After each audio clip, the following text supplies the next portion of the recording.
À 7h47, l'interview vérité d'Europe 1. Thomas, vous recevez ce matin Monseigneur Olivier Ribado-Dumas, porte-parole de la Conférence des évêques de France. Les évêques qui viennent d'écrire à François Hollande, ils lui demandent de retirer, au nom de la liberté d'expression, disent-ils, une proposition de loi sanctionnant les sites qui sont faits pour religion, de dissuader les femmes d'avoir recours à l'IVG. Bonjour Olivier Ribado-Dumas. Bonjour. Alors chacun a bien le droit d'avoir ses convictions, y compris intimes, sur le sujet de l'IVG, ça c'est important de le dire, et personne ne le conteste. Pour que les choses soient claires, est-ce que vous préféreriez, vous, que le droit à l'IVG n'existe pas en France ?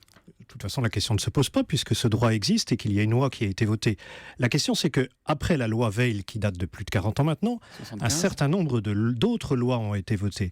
Et dernièrement, nous avons assisté notamment à la suppression de l'état de détresse, de la nécessité de l'état de détresse chez la femme.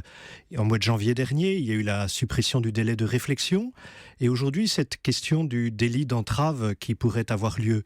Et du coup, Monseigneur Pontier a pensé qu'il était important de manifester sa préoccupation sur deux points, me semble-t-il essentiels. La question de la liberté de choix qui est laissée ou pas en pratique à la femme pour décider de garder ou pas son enfant, et la question de la liberté d'expression. Mais en quoi ça vous gêne-t-il de sanctionner des sites qui racontent n'importe quoi ? La proposition de loi ne met pas en cause la liberté d'expression, mais les sites diffusant des informations biaisées sur l'avortement, je cite la proposition de loi. Et donc la question est de savoir qu'est-ce que c'est qu'une information biaisée. Bien sûr, des informations qui seraient fausses. Il faudrait les supprimer de ces sites.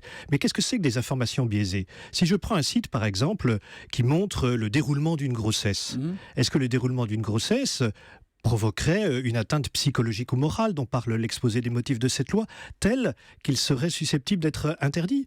Je pense qu'il y a des choses qui doivent être dites. Parce que, aujourd'hui, nous ne sommes pas en face uniquement d'idées, nous sommes en face de femmes qui vivent des situations extrêmement douloureuses.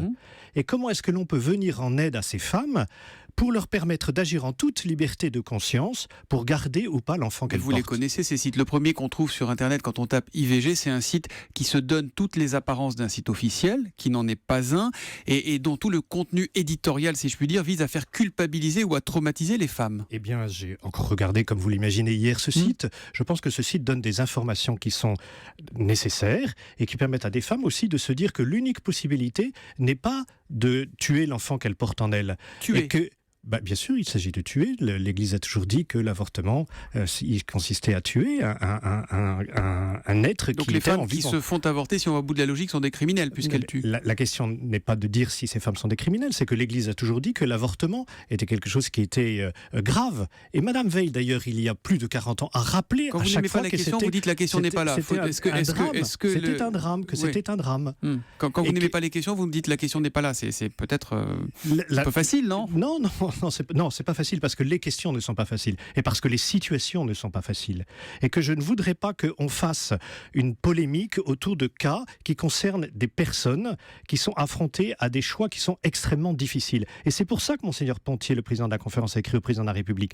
C'est parce que il y a un élargissement de cette question de l'avortement et que surtout on ne laisse plus, me semble-t-il, la possibilité aux femmes de réfléchir et donc de choisir en toute liberté ce qu'elles doivent faire. Encore une fois, la proposition de loi vise à élargir le délit d'entrave à l'IVG. Il ne s'agit pas de contester les convictions personnelles de chacun. Le fait d'y avoir recours ou de ne pas y avoir recours, ça chacun est libre et a bien le droit de faire ce qu'il veut ou ce qu'elles veulent en l'occurrence. Mais les limites de la liberté d'expression, c'est la loi. C'est exactement comme pour le racisme, pour l'antisémitisme. Là, il s'agit d'un délit d'entrave. Oui, et il s'agit donc de savoir ce que c'est que cette entrave. Est-ce que proposer une alternative à l'avortement est aujourd'hui possible ou pas ?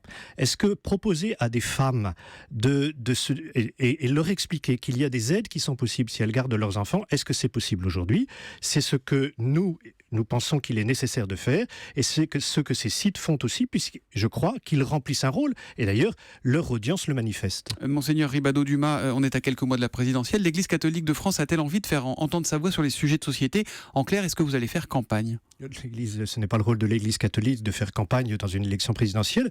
Il y a peu de temps, au mois d'octobre, les évêques de France ont fait paraître un opuscule sur le sens du politique, en rappelant un certain nombre d'enjeux majeurs qui leur paraissaient c'est utile de dire... Ce qui est une façon de faire campagne. Non, c'est pas une façon de faire campagne, parce que quand on fait campagne pour quelqu'un. Nous redisons la dignité du politique et nous redisons les exigences qui nous semblent nécessaires dans ce monde difficile et en crise dans lequel nous vivons. Ça veut dire que vous ne choisirez pas votre candidat, quelles que soient les positions des uns et des autres ? Bien sûr que non. L'Église n'a jamais donné de consigne de vote depuis des années et elle ne le fera pas. Merci beaucoup, Monseigneur Olivier Ribadeau-Dumas, d'être venu ce matin en direct sur Europe 1. Alors, le site de renseignement sur l'IVG, le vrai, l'officiel, c'est ivg.gouv.fr.